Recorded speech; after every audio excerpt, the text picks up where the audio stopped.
Sardines are a worldwide favorite, but have you ever wondered how it's made? Let's take a look into the Senses of the Sea Mega Sardines Museum. This museum features the 12-hour catching to canning process of mega sardines. The 12-hour catching to canning process starts with the sonar fish finder.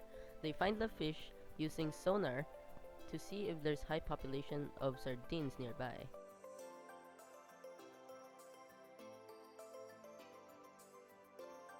When they finally catch the fish, a fish pump pumps the fish into cold seawater.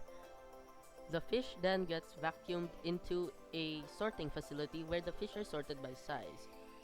Then they are automatically transferred to fish tanks with ice from the Mega Ice Factory. The fish tanks are transferred to the plant. Mega makes the cans in the can factory.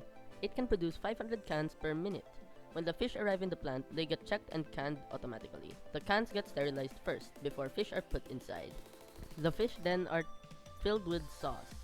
Comment down below if you like sardines with sauce, because I like sardines more with olive oil.